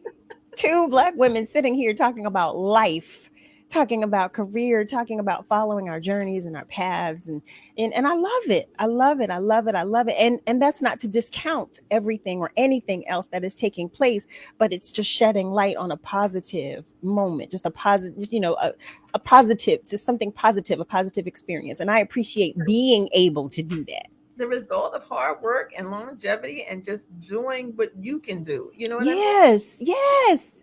Yeah. And as you say that, now, the next question I have is, so like those, talking about life and everything going on and navigating, how were you affected, good and bad, in these COVID compromised existence, I should say, because we're still dealing with it. Well, yeah, absolutely. It's still real. It is. I say that all the time. It is still real. Yeah, don't let the lack of masks fool you. It's still real. Like the rest of the world, it was really such an out of body experience. I remember that week in March when they were like, "Oh, everything's shut down. The city's shut down." They're telling us in the building, "Oh, we got to close this building." It'll only be for 2 weeks. I remember that. So at first I was like, "Okay, this is kind of strange, but I get a 2-week vacation. I haven't had a vacation in like 9 years. I get a 2-week vacation." So just close things up, thinking I'll be back in 2 weeks like everyone else, and then like a year and a half later. But yeah, so closed up and then home, and it was, first 7 days I did things I needed to do around the house. Then I'm like, well, now what am I going to do? I'm used to working every day. What do I do now? Yeah. So I've learned through the years, let go and let God. Like, you do what you can do. I only can do what I can do, and let this thing will, work itself out. Mm-hmm. So I went home and just started doing things, and then just tried to, I just tried to find things that will make me a better person once I reopened. I always knew I was going to reopen, despite all the crazy that was going on. I just had this feeling. I just knew. I'm like, well, I'm going to reopen one way or the other. Mm-hmm, mm-hmm. But in my downtime, and this is, I kid you not, my friends are like, you need to sit down somewhere. That's hilarious. I could not. It was like I could not sit still. Like I couldn't. Well, we're creatives. We're used to being the hamster on the wheel. Okay, the wheel is still turning for us. We still, Yeah, I couldn't just lay back and sleep in or whatever. No. First of all, I was getting up at like 5:30, 6 o'clock in the morning, filling out grant applications and filling out government paperwork to try to get some PPP loan and all this and other stuff. You and everybody else, okay? And that was a full-time job from like 6 in the morning to like 9 o'clock at night. I'm on my laptop filling out paperwork, uploading documents, because the first set of paperwork was you had to have 80,000 documents, dental work, your footprint, like everything. Listen, do you hear me? That was after you got over the initial panic and shock. Because at first, right. I think it was initial like panic, like, wait, what do I do? What? Outside. We can't touch. We can't see anybody. And then there was shock. It's like, okay, how do I exist? And then there was like, okay, now I got to get things cracking because life has to go on. Wait, family, if you have just joined us, you're tuned in to Love and Life on WURD, Progressive Black Talk Media, on air and online at wordradio.com. We are talking with Ursula Augustine. We are talking about a lot of things, you hear me? But specifically and particularly about Ursula and her cosmetics line, her life. What we've not touched on is the fact that she's also an author. She's a blogger. Okay, she's a life coach. When we come back, Ursula is going to fill us in on all of those things. Okay, so stay with us because we will be right back. April is National Poetry Month. Transformation begins. Boom, boom, boom. Transformation begins. Boom, boom, boom, boom, boom. Why does this poetry pulsate within me with the intensity of 1,000 hearts? I could write this in 1,000 parts and still might not understand why these prophecies of poetry funnel through me like cases are just tracks. My lyrical erection would never retract because my poetry is hard but soft enough to make Master P drop a tear.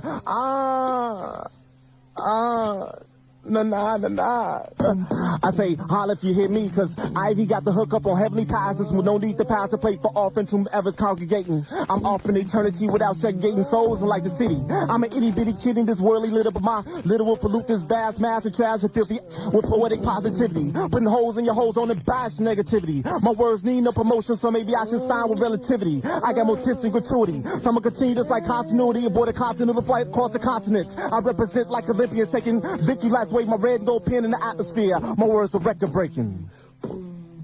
Transformation. Transformation ends. That was Vintage J. Ivy on WURD, Progressive Black Talk Media. Yeah! Sam, Elmo! Oh, hey, Julia. You ready to play band with us? I'm going to play my clarinet. And Elmo's going to play his drum. Drum loud. Oh, well, you know what to do, Julia. Julia knows. Mm-hmm. With Julia's autism, loud sounds can be too much. But she still has to make music. Play band. Early screening for autism can make a lifetime of difference. Find out more at screenforautism.org. Black Americans have died of COVID-19 at over 2 times the rate of white counterparts. This is due to systemic racism and healthcare disparities. Here are some tips for protecting yourself. Wear a mask covering your mouth and nose. Avoid crowds. Wash your hands with soap and water. Use alcohol-based sanitizers. Avoid touching your eyes, nose, and mouth. Practice social distancing and follow World Health Organization guidelines. Quarantine if you've been exposed to the virus. Self-isolate if you're experiencing symptoms. Seek medical attention if you experience difficulty breathing, a fever, cough, sudden confusion, or pressure in your chest. If you don't have health insurance or a healthcare provider, try contacting your state health department, community health clinics, or local hospitals for testing and treatment. Together, we can stay informed and empowered. This public service announcement is from the National Black Cultural Information Trust. When I cross the finish line, it's not just me. I succeed because of others. When I was pregnant, I survived because of others. At 32 weeks, I was diagnosed with preeclampsia and had an emergency C-section. Because my doctor took quick action and my husband was there to help me, I'm alive. Too many women die of pregnancy-related complications, and most are preventable. If you or someone you know is pregnant or recently had a baby, learn the warning signs. It could help save her life. Hear her. For the Indianapolis Colts. Becoming a running back was no easy task for me. But it's nothing compared to what my amazing mom faces every day. My mom was diagnosed with muscular dystrophy when I was 14 years old. Yet she's always there for me, every step of the way, despite her own battles. And the Muscular Dystrophy Association is there for my mom. At their 150 care centers across the U.S., MDA is the leading organization in research and care for kids and adults with muscular dystrophy, ALS, and related neuromuscular diseases. Their research is helping find cures and save lives. Watching my mom go through her daily struggles and the care she receives from MDA has made me determined to help find a cure for neuromuscular disease. That is why I support MDA, and that's why I'm so grateful to others who do too. Join me and learn more at helpmda.org today.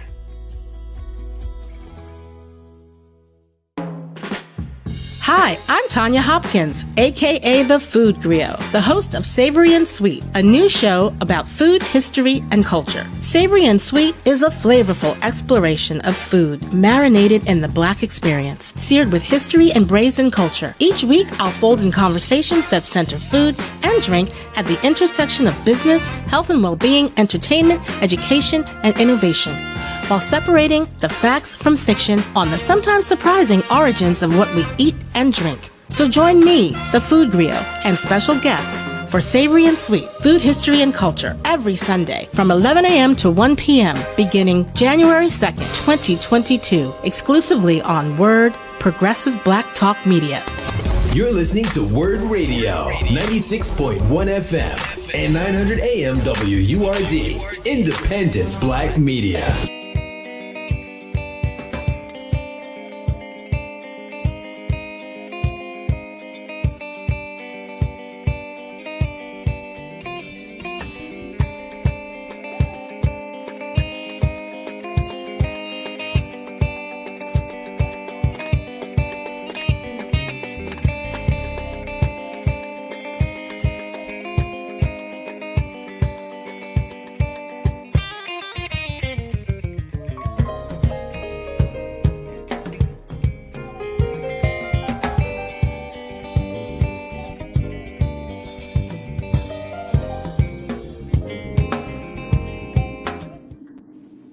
Well, hello. Welcome back, family. You're tuned in to Love and Life on WURD, Progressive Black Talk Media, on air and online at wordradio.com. So we've been talking with Ursula Augustine. She's been sharing with us about her journey, about her makeup line. There's so much, if you will recall, those of you who were with us at the beginning of the program, that I mentioned Ursula. I told you that she's an author. I told you that I don't even know if I told you she's a life coach. She's a blogger as well. But I was having a conversation with Ursula and I said, Ursula, I really, really, really would like for you to give us some like skincare tips for everybody, or for, everybody of all shades. And if you could, some skincare tips for those of us with those melanated hues. And you know what she told me? She told me, listen, I do a blog. She said, I share all of that information. So Ursula, without further ado, I'm going to ask you if you can share that, can you talk with us about the blog first, then about being a life coach, secondly, and don't think I forgot about your awards too, because I want you to tell everybody about winning your awards too. So I want to hear about all of it. Okay. I want our family to be well-versed. So please share. Well, thank you. Well, as we finished that last segment about what did I do in my 12-month vacation during the pandemic, one of the things I did is went and got my life coach certification, because I figured as a cosmetologist, most makeup artists and hairstylists, we usually are therapists for people when they sit in our chairs. We are the therapists that make you look good. So I thought, how cool would it be if I actually was a real life coach? I got certified in it. So when I give this advice now, it's, more credible. Ursula. So and I had time to do it because I was home, I had time. Well, what does that entail, becoming certified to be a life coach? What does that entail? Well, during the pandemic, obviously it meant doing it at home, not going into an institution to do it. Mm-hmm. So, I took the classes online, and you go through all these different phases of levels of education. You learn about, you learn about the psyche of people. You learn about de-escalation. You learn about empathy. So you learn about all these different traits we carry, but you learn about it on a deeper level, and how to relate to it as a not about me, but about you type of approach. Mm-hmm, mm-hmm. And so I found it quite fascinating. It was more than what I thought it was going to be. I learned more than what I thought I would learn about being a life coach. I thought, you just learn how to help people solve problems and, help them through life with life issues. But it really shows you the delicate way to approach helping them with these issues that, that I didn't know just, talking randomly, doing, makeup and having conversation. I'm sure, as I think about it, and being a giver and a creative, I'm sure that was fulfilling, to be able to do this, but not just for you. Now your clients get to benefit because it's something that you enjoy doing. Number one, because there was a part of it that you were already doing, Right. but now to be certified in doing so, you're able to do it on a deeper level, which has to be even more fulfilling for you. And I can't imagine. Oh, it really is great to have more knowledge about topics that I knew something about, but to offer it at that level, and even things that I learned that I was like, oh wow, that's kind of interesting, that's kind of deep, and just to pass that along and help people just live their life in a better way. Everything we do is supposed to be for the betterment of others. Hello. And so that's what that was all about. And also what you don't know, Carol, is while I was also home during pandemic leave, I created a board game. You did what? I know. Wait a minute. Wait a minute. What? Okay, tell us, please tell us. A board, Ursula. So now I'm trying to get that right. I'm trying to get that license. So my goal is to eventually have it on a store shelf. You can go into your, Target or Walmart or someplace and pick it up and get your girls together and play a fabulous girls' night out game. Okay, wait a minute. I have got to stop you because, first of all, family, for those of you who were with us in the beginning, I told you she called me little girl. Okay, she called me little girl. Okay, when I was talking with her, when I said, the older I get, she said, oh, little girl, please. Ursula, now I don't want to be disrespectful and tell everyone your age, but I really want them to know how fabulous, amazing, and incredible a woman you are. And I mean, I know they know by now because of all that we've shared, that you've shared with them, that you've accomplished. But when I tell you, look at Ursula. You see Ursula. For those of you that can see family on our socials, look at Ursula. Okay, let me take the glasses off before I divulge the age. Look at, please. So here we go. Please. I said, will you see all? Listen, look at Ursula. Look at Ursula. Ursula. I am very proud to say I have just turned 60. That's with a 6 and a 0. I've turned 30 twice, as I like to tell my friends. I love it. Do you hear me? I love it. I can only wish and hope to look as beautiful as you. Do you hear me? Oh, well, thank you. And you already do. Yeah. God bless you. I love that. I love that about you. But she's flawless. As you can see, for those of you on our socials and that can see us, she is flawless. But I love it. I love it. I love it. Being, and she's a beautiful person inside as well. But as you hear, they can hear you. They can, but you hear her talk about her journey. You hear her talking about becoming a certified life coach so that she can help those of us who are still struggling along our journey. This little girl, she says, sit down, little girl, sit down.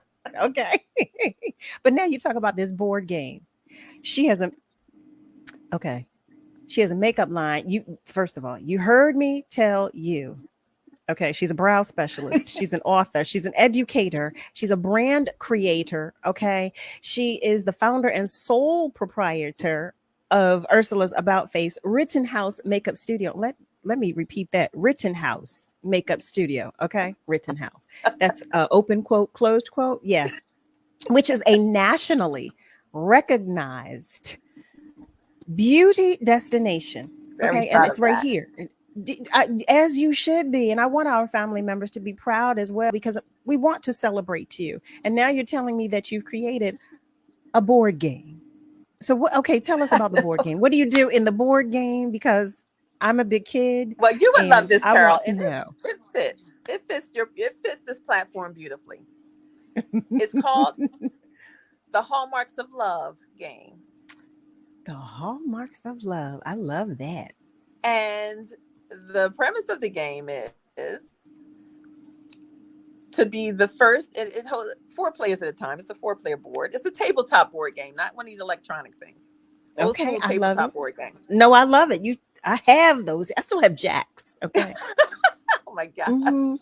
So if you've ever seen and fell in love with these romantic comedies or these rom-coms or the Lifetime love stories and the Hallmark, these channels that show these positive love stories that we all enjoy watching to escape. Mhm. Well, I put you into the life of that story, and each player has their own basic script that they have to get through the plot of in order to you have to check off all the items in your story's plot before you can head down the path of love, which is in the center of the board, where your true love awaits. Oh, that's too cute. Wait, I have to play a board game to find my true love because I'm clearly. And look, it's we all come with our issues. Oh, So, yes, we do. Like, if you're the character who has the broken heart, then your true mate has the duct tape to tape it back up. If you're the one who's, ice is cold, heart is in, you have a cold heart, then your perfect mate has the ice pick ready to chip away at it. So they have their tools waiting for you at the end of your journey. And if you get the lucky card or to stand on the lucky spot, like every great board game has their boardwalk park place. Mm-hmm. Mine is the crown card. So if you land on that, you swap out your true love from the center of trust, which is the center of the board. Center of trust. And you replace them with your prince or your princess. Your character then changes and you get to wear the tiara through the rest of the game. So it's really a great girls' night game. That is really so fun cute. game. A bunch of laughter. You really will crack up laughing if you've ever seen a Hallmark movie. Yeah, yes. Because it's sort of tongue in cheek. I had a lot of time at home during the pandemic, so it's a little tongue in cheek to them. Because one of the things you have to acquire in order to head down to complete your plot list, you have to acquire the black friend. Hallmark, they always have a black friend. Wait a minute. So you got to check off everything on the list, but you still, and one of those items, you got to get the black friend. And your plot is complete. Wait a minute. You should immediately get, that's how you win the game. Because you can't win without it. You can't win without it. You can get everything else, but until you get the black friend, you can't move on. Ursula, oh my goodness, I don't know why that tickled me so, but that is hilarious. That is so cute, and it's so true. How about that? How about that's so true? Okay. Earlier on, before Miss, Wanya Lucas took over as president, black female of Hallmark, and now you see more diverse characters in lead roles. But back when, my sister and I always would watch, and we would make the joke like, "Oh, the black friend," because there's that one. There's always the one. So when I black did the friend. game, we had to have that in there, and we were playing all during the pandemic. We were playing virtually. I was moving pieces for everybody, but we would just be laughing like that. There's just so many funny things I put in there, the tongue-in-cheek stuff in the game that just makes it so much fun. Wait, but that's real. That's so real. It is so real. Okay, I want to know when we can play. Wait, how do we all, family, don't we want to know? We want to know how we can play this game. Well, shout out to anybody who knows anybody in Hallmark who want to come talk to me about, we can get in on this together. But I actually have clients who, some of them are aware of it, and they want me to have like a little game night in my studio where I can bring a couple boards and we can have some people play it.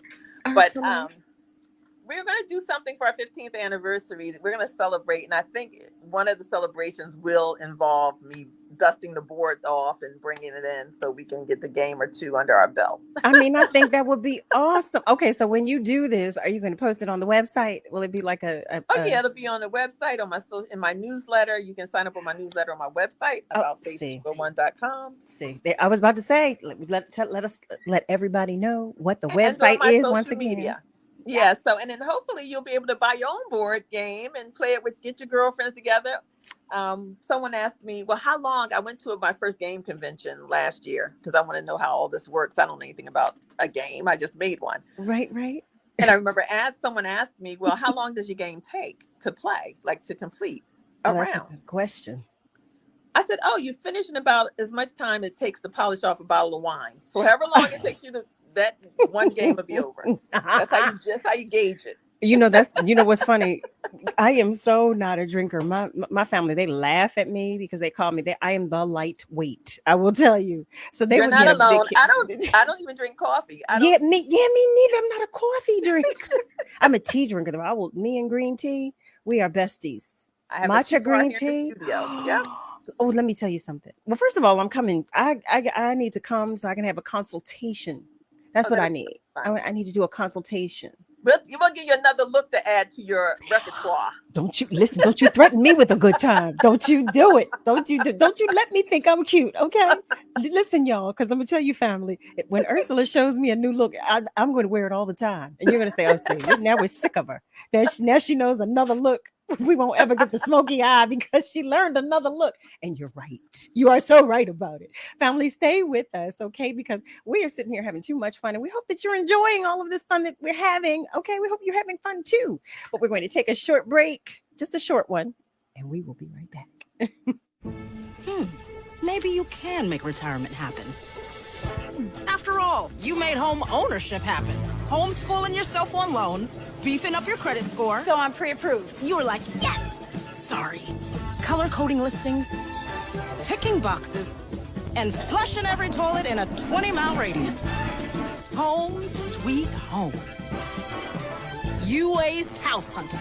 Now get the tips you need to get on track at aceyourretirement.org.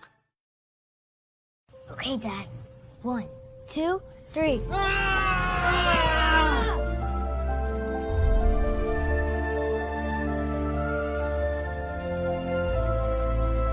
You saved me. Dad? Are you okay? I'm fine, dear. Your hero needs you now, and AARP is here to help. Find the care guides you need at aarp.org/caregiving. We're often influenced by what we see or hear on social media. Beware of disinformation campaigns targeting Black communities by using cultural issues to incite divisions, spread false information, and negatively influence public opinions. We're in this together, and together we can stay informed and empowered. Learn more at nbcit.org. This public service announcement is from the National Black Cultural Information Trust. I'll be here to hear what's on your mind. Take this time to talk and get it right. You know I'll be there all your life. When you need me, I'll be by your side. By your side. And every day is a different day. Everything is in everything. Even when you think things can never ever be the same. Don't be scared of the world. I'll be here to stay. By your side. Even when your heart ain't listening, or your mind takes you a different way, towards a different path. All you gotta do is sit and ask. When you need me, I'll be by your side. When the adults in a child's life talk early and often about the dangers of underage drinking, the message gets stronger every time. I'll be by your side. Talk. They hear you.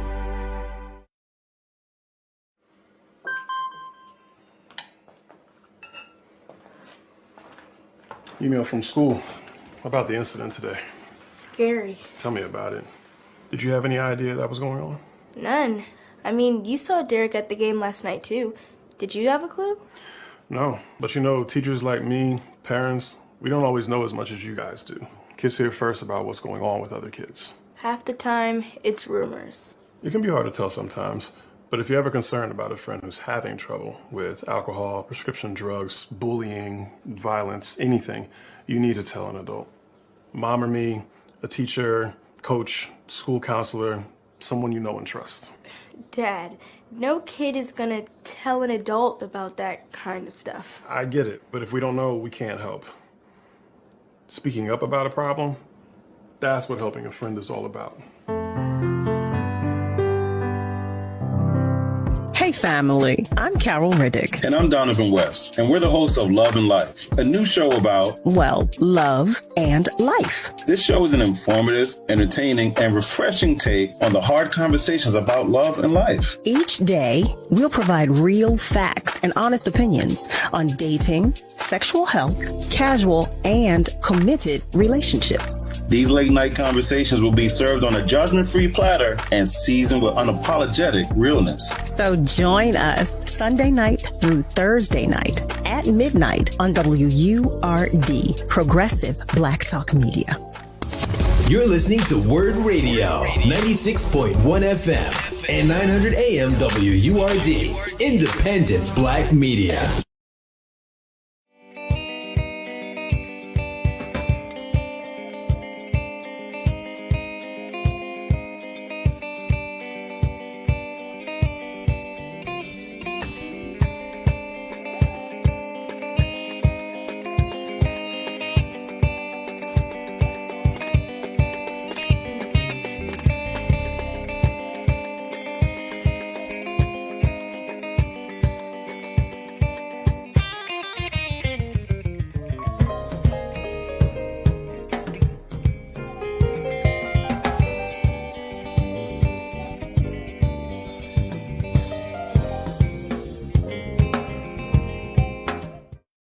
Hey there, family. Welcome back. You are tuned in to Love and Life on WURD, Progressive Black Talk Media, on air and online at wordradio.com. I want to remind you that you can email us. I know I told you earlier, but just in case some of you missed it, you can do so by emailing us at loveandlife@wordradio.com. That's love and life at WURDradio.com. You can send us questions, comments. You can suggest some topics you'd like us to discuss, or you can even just say hello, because we love that. We love that. We love it. We love it. And we love hearing from you. We've been talking with URSULA Augustine. I keep trying to say Ursula Andrews, and Lord knows, I don't know why. But we've been talking with none other than, and the one and only, okay, URSULA Augustine. And she's been sharing so much information about who she is, about this powerhouse of a woman that she is. Okay. So for those of you who missed it, you really, really, really got to catch up. But URSULA, I do want to know, because I kind of rushed over this when I was talking with you earlier, and I was talking about your blog. Is there anything that are there any tips that you can share with us? Like skincare tips for everybody, but especially and particularly those of a melanated hue. Absolutely. And I recently just posted about this as well, because during the summer season, there's this big misconception, particularly for people of color, that we don't need to wear sunblock. That is false. Now, because the melanin is so close to the surface of our skin, that's why we have these beautiful hues. People think, oh, my skin is dark enough, the melanin protects me from the sun. Mm-hmm. Yeah, no, it does. It's a natural protectant, and it actually provides almost like an SPF 15 for us naturally for color.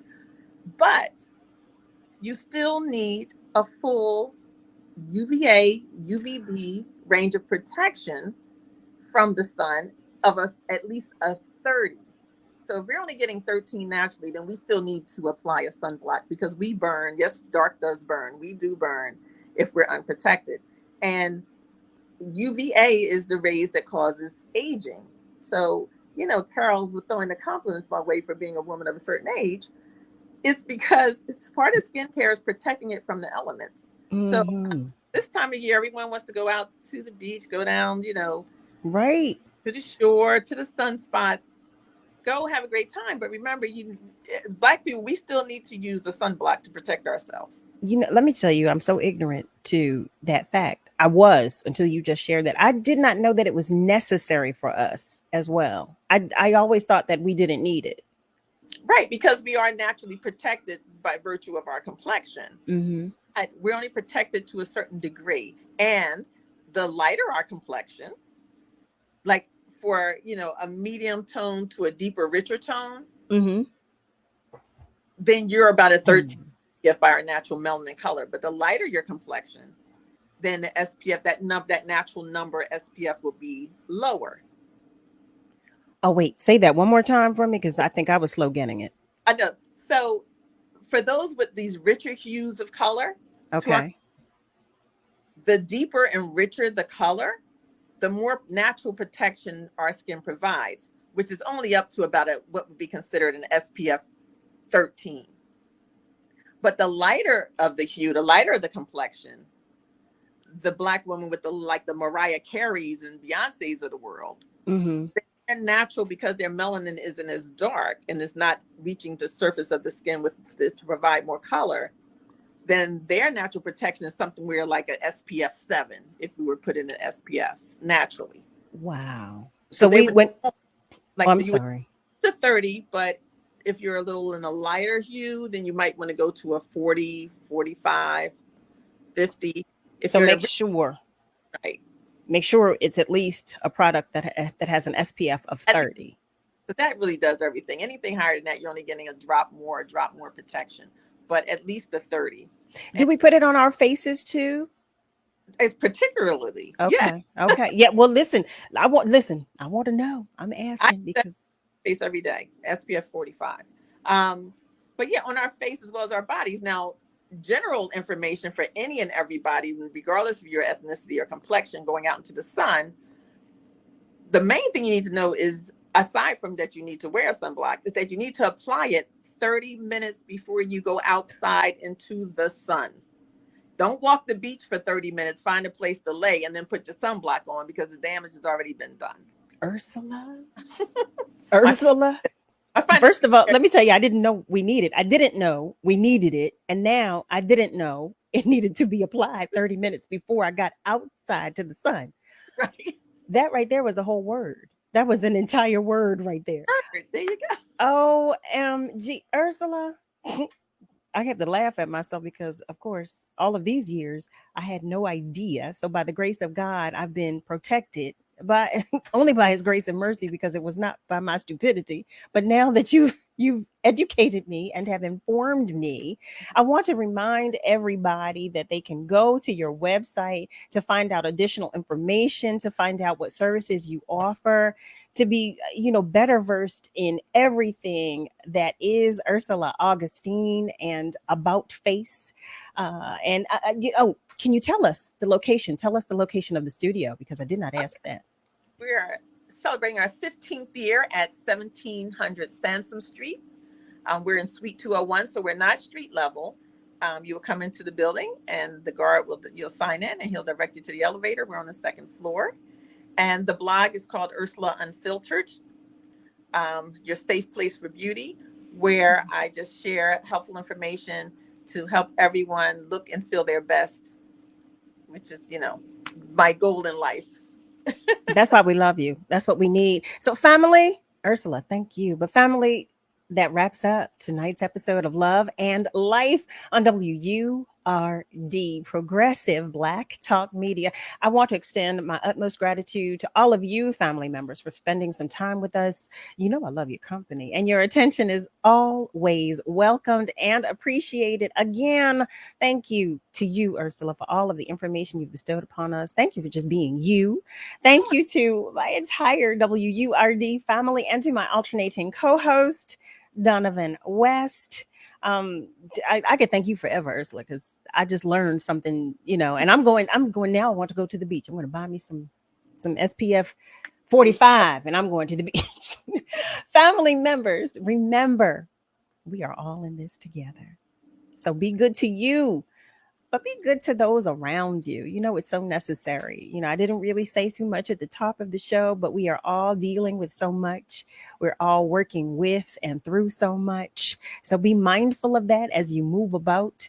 Be mindful of that in your day. Know that if you're dealing with something, somebody else is dealing with something too. So just be a little easy, okay? Just a little easy. And just know that I'm always sending you some extra love, okay? You've got love and hugs from me, okay? You've got extra love and hugs over here. Just in case your light is dim, I'm sending you some extra light too, okay? Make sure you join us at midnight for another edition of Love and Life on WURD. We love you, y'all. See you next time.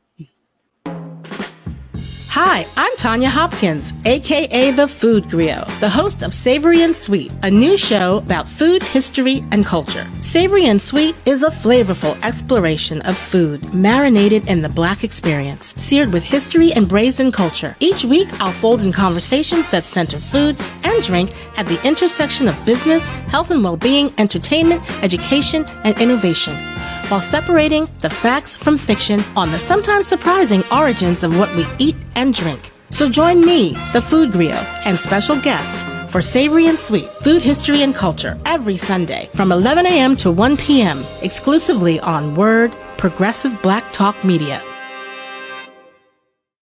You know, a lot of people say when you're going somewhere, you don't want to look back. But I beg to differ. For her to see her father celebrate his graduation, it's the best feeling in the world. I can't lie and say it was easy. But sometimes you just have to stop everything and take it in. I looked at everything in a different light. I realized it started with me going back and get my high school diploma. Maybe you can make retirement happen. After all, you made her college years happen. Opening that education savings account when she was little. Spearheading a campus tour. And another, and another, and another, and another. Bam! Deciphering financial aid. She was like, what? Now she's like, you aced planning for college. Now get the tips you need to get on track at aceyourretirement.org. When times get dark, we can't see the help that's all around us. When you don't know where to turn, let 211 be your guiding light.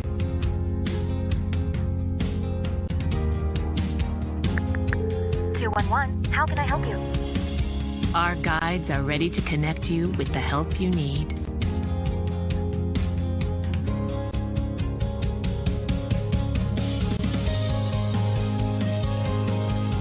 For help with food, healthcare, mental health, and other resources. Call 211 or visit 211.org. 211. Get connected, get help.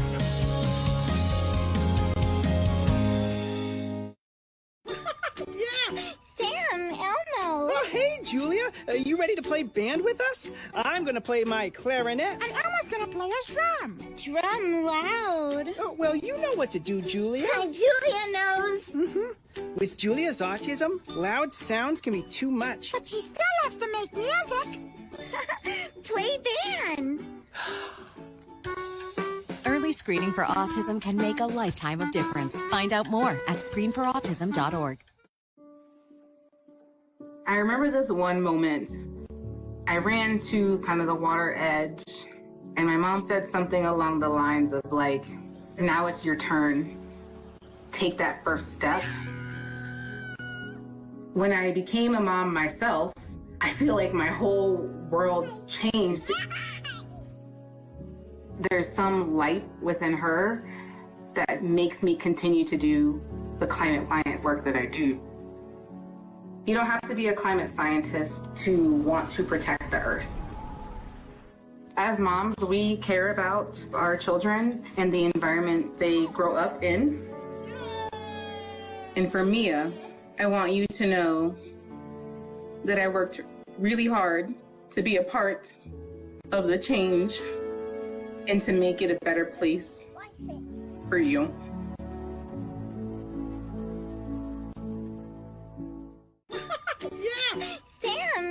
Elmo. Oh, hey, Julia. You ready to play band with us? I'm going to play my clarinet. And Elmo's gonna play his drum. Drum loud. Oh, well, you know what to do, Julia. Julia knows. With Julia's autism, loud sounds can be too much. But she still has to make music. Play band.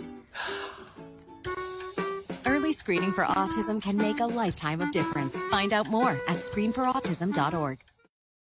Lifting every voice till earth and heaven ring. This is WURD Radio. 96.1 FM and 900 AM WURD Philadelphia. Black